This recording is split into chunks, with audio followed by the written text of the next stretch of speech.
Yes, welcome back. This is your boy again, Adamslink. How you guys doing? Welcome to another crazy video. Good morning, good afternoon, good evening, depending on where you are watching this video from. Well, guys, to start this video, just to give you a recap of the things we're going to be discussing, and Don Jazzy just lost his mom. May her gentle soul rest in peace. And also, we're going to look at one Nigeria popular footballer, Victor, who is being called out by his siblings for abandoning them. And also, we're going to look at Davido. But most importantly, guys, Nigeria is broke.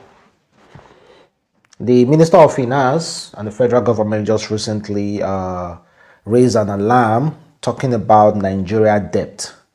And apparently Nigeria is broke. So before I start reading what they said, I want to ask this question. Who made us broke? Who made us broke? That should be the question. We have been borrowing money, we have been paying tax, we have been, of course, producing, even though we are not a producing country, we have been producing, we have been selling crude oil, we have been importing, exporting, we have been generating revenue in Nigeria, most especially the borrowing, like I've said before. So how come we are broke? Okay, at least if we are spending money, we should see what we are spending the money on, and we should see the dividend of what we are spending the money. It's simple ABC. How come with all the billions we have borrowing, we are still broke? How come? We pay tax, we are still broke. According to how it was written, that said the Minister of Finance, Budget and National Planning, Mrs. Zainab, on Thursday sounded the alarm bell as she revealed that the country's debt service cost in the first quarter Q1 2022 was 1.94 trillion, 310 billion higher than the actual revenue received during the period.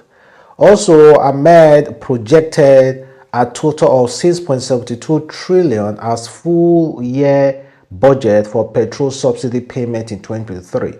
If the country decided to continue with the policy that had been identified as a drain on the economy, it also emerged yesterday that the federal government spent more to service debt in the first quarter Q1 of 2022 than the actual revenue it earned during the same period. Also, Ahmed, the Minister of Finance disclosed this when she unveiled the, we want to know when she disclosed it. But the thing is that, for those of you who do not really understand, the thing is that our debt for one particular period, the amount of money we generated, our debts that were collected on that period is way more than the amount we generated. So obviously Nigeria is broke. What who made us broke now? The salary is still very small. And if you check the employment rate in Nigeria, as much as the federal government are still employing, the government are still employing, the private sector still has the many amount of numbers of employers in this country. So why are we broke? That should be the question. Why are we broke? Well, I don't know if anyone can answer that question for me. And let's talk about Don Jazzy, who just recently lost his mom. May her gentle soul rest in perfect paradise. According to what Don Jazzy wrote, she said, "I lost my sweet mom this morning. The matricia of our family, my supporter and backbone. I am beyond devastated. I have never felt pain like this in my life, but I'm consoled by the good life she lived. She was loved by everyone that ever met her. She was so strong till the last minute for us, even while she battled with cancer. I have never typed more difficult caption in my life. Please pray for our mom's soul to rest in peace, and for strength for my dad, my siblings, our grandchildren, and our entire family to bear this loss." So Don Jazzy and the Prince lost their mom. Man, I don't even want to start talking their experiences. I have not experienced it, and I do not wish to experience it anytime soon. I know definitely a day will come that I will experience it, because death is something that is just behind the corner, just watching us. Anytime it can just come out. I know a day will come, I'll witness it, but I'm not prepared for it. But I can imagine what Don Jazzy and the priest and his family are going through now. So may our gentle soul rest in paradise. And she can go to rest and know for the fact that our sons are one of the most biggest acts in Africa, and they are doing their business well and living legitimately, and also assisting others as well. So she can just rest in paradise, and also rest in peace.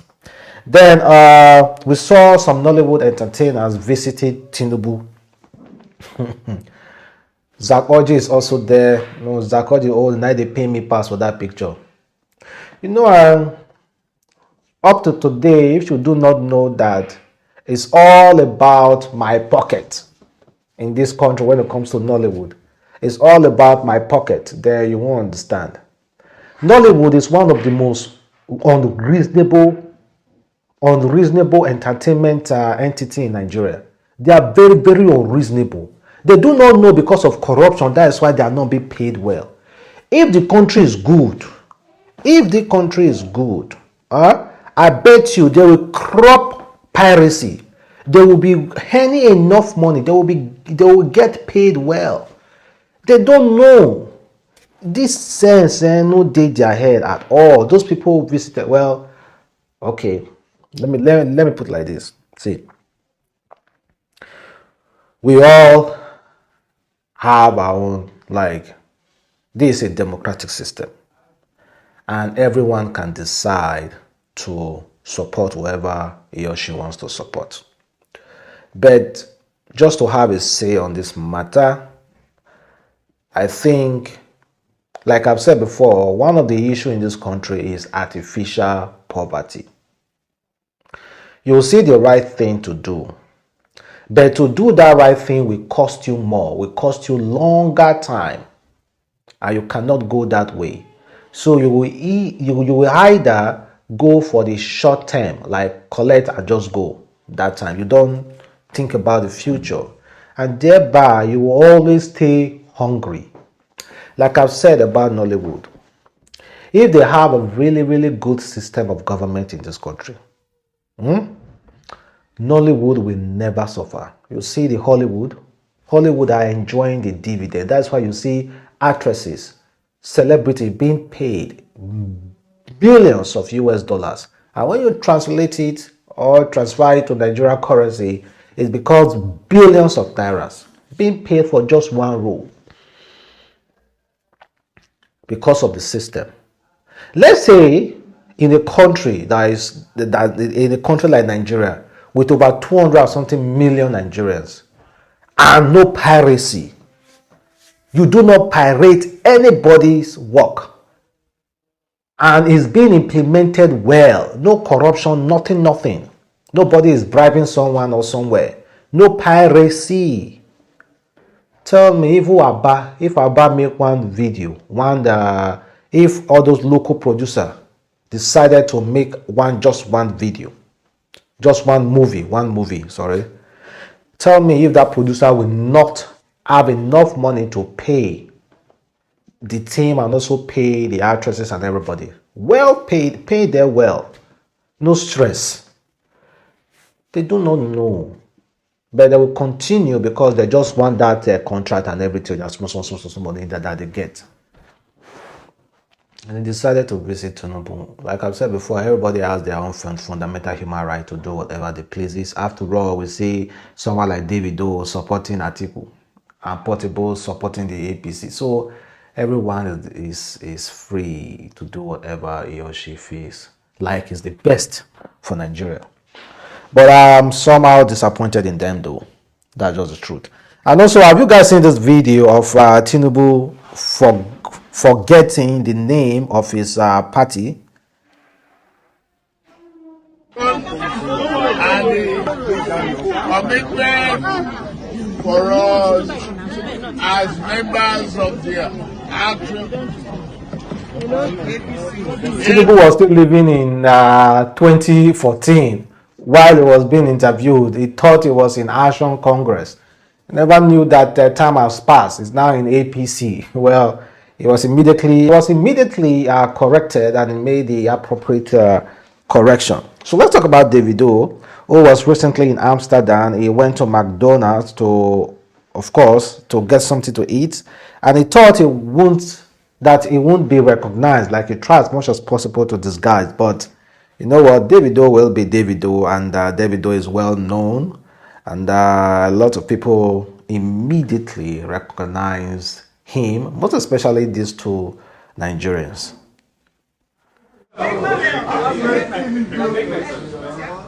He got caught. Come out this thing now, you. Let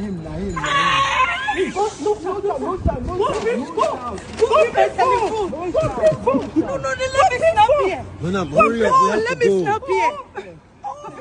No, fine. Hold on. How are they now? You're cute. No, madam, shift. Let me snap first. Let my go. I know you talk now. Your voice is. Papa is fine. Well, guys, it's really good to catch up with one of us, your celebrity crush or whatsoever. So let's talk about one Nigeria well-known footballer. His name is Victor Osimhen. Victor Osimhen is a popular Nigerian footballer, play abroad, and annually Victor Osimhen earns €4 million.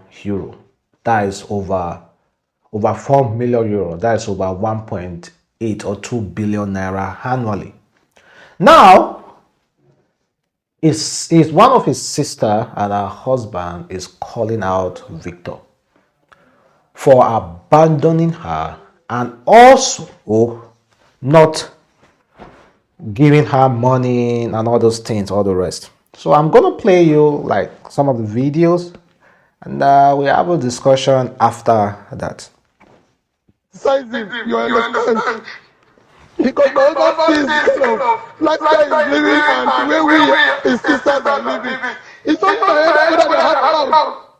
It's only my head that and the money that my head that I used to buy the house, he collected it from the first move we made to Germany. It was the agent, this grassroots agent that gave him money to buy a house. The only money my brother gave to every one of us, it was the money they used to buy my brother's house. The remaining part of that money, that's the money they shared to us. Sir, I don't want problem. All I want is Victor should give my husband his money. Because I know my husband work for this money, every day is safe. But my family don't want to see the truth. My husband told me, he told my husband that if you carry my mother to court, you don't go to the end of the case. You can't tell somebody out that is fighting for his life. You can't. And I called my dad, I have evidence for everything I'm saying. I called my dad and said, Dad, why you go tell my husband say, if he's too good of course, you don't go see the end of the case. You won't kill him. My dad said, Moko, wait and see. He has not been the same for me since December till now.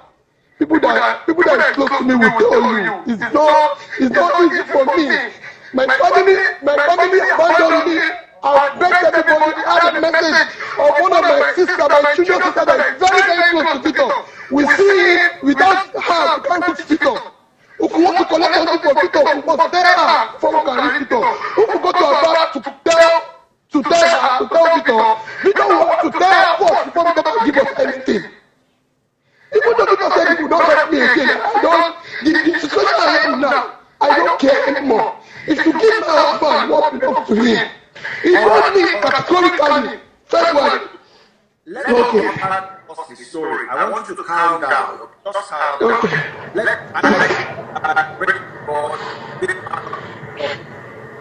Amen. Somewhere that is misunderstood. Okay, let me take the process. The work I did for him. Let me take the process. The work I did for him. Let me use to help my family. Okay. How much is the money you are being owed. Okay. How According to much your is the money estimation, you how are much being is the money owed? you're being owed? According to your From the estimation, $89,000, how much is the money you're he being gave owed? me $20,000. That's Okay, about from the $89,000, he gave me 20,000. That's about 69,000. Sorry, from the 89,000 euros, he gave me 69,000. That's about.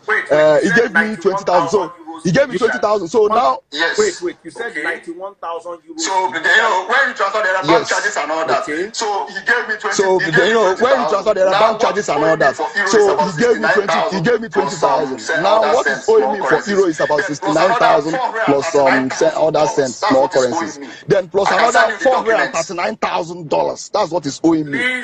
I can send you the documents. Okay. All right. Please send me the documents. Osita, Okay. I'll advise that. Yes. Osita, You keep calm and you try to calm your wife down. And you keep calm and you try to calm your wife tag down. Victor in And this video. Victor, it would be nice if we heard your side of the story. Nobody's going to bash on this. It would be nice if we heard your side of the story. Nobody's going to bash on Yes. Only day your account you pay amount. part of this thing that I found funny was money day your account you pay amount. And that part, exactly. But I was looking at the future. I didn't know you. I didn't know you. Exactly, but I was looking at the future. I didn't know he. I didn't know he would. He did it to all some other people who defended him, but I didn't know he could do it to me. Osita, his in-law. I didn't know he could do it to me. But from all the things I've seen so far, he had already planned it. He came to Nigeria, told me to give him his documents, and my lawyer said, if you had known, he wouldn't have given him his documents. He would have held it back. If he paid you your money, he would have given him his documents. But I didn't know. So this is documents. You wait at the old money, you know she's I didn't know. I didn't have that kind of mind. It's his document. I didn't know. I didn't have that kind of mind. It's his document. I gave it to him. I didn't know. I worked with Opo. But the thing is that $400 something thousand dollars and 60 something thousand euro. That is huge money. But they can come to a compromise and try to settle this amicably. I don't know how. Maybe his agent form, because definitely it's not the money that he decided to give to Victor. Maybe he was the one that represented the search for a club as a den for him or something like that. I don't know the details, but I think it's something they can both handle amicably and pay. Like, of course, like I'm open to hear from the other side of the story, because sometimes family can be really, really difficult. I cannot say if they are right or wrong, but family can be really, really difficult. Because of we know each other. I think I can just do whatever I want to you. But if it's somebody I do not know, somebody can just drag me to court immediately. Because I feel like we know each other, or we know each other now, you're my brother now, so I can just do whatever I want to you. Well, thank you guys for watching. It's the boy, Adamslink, and kindly leave a comment below. Hope to catch you next time. Bye.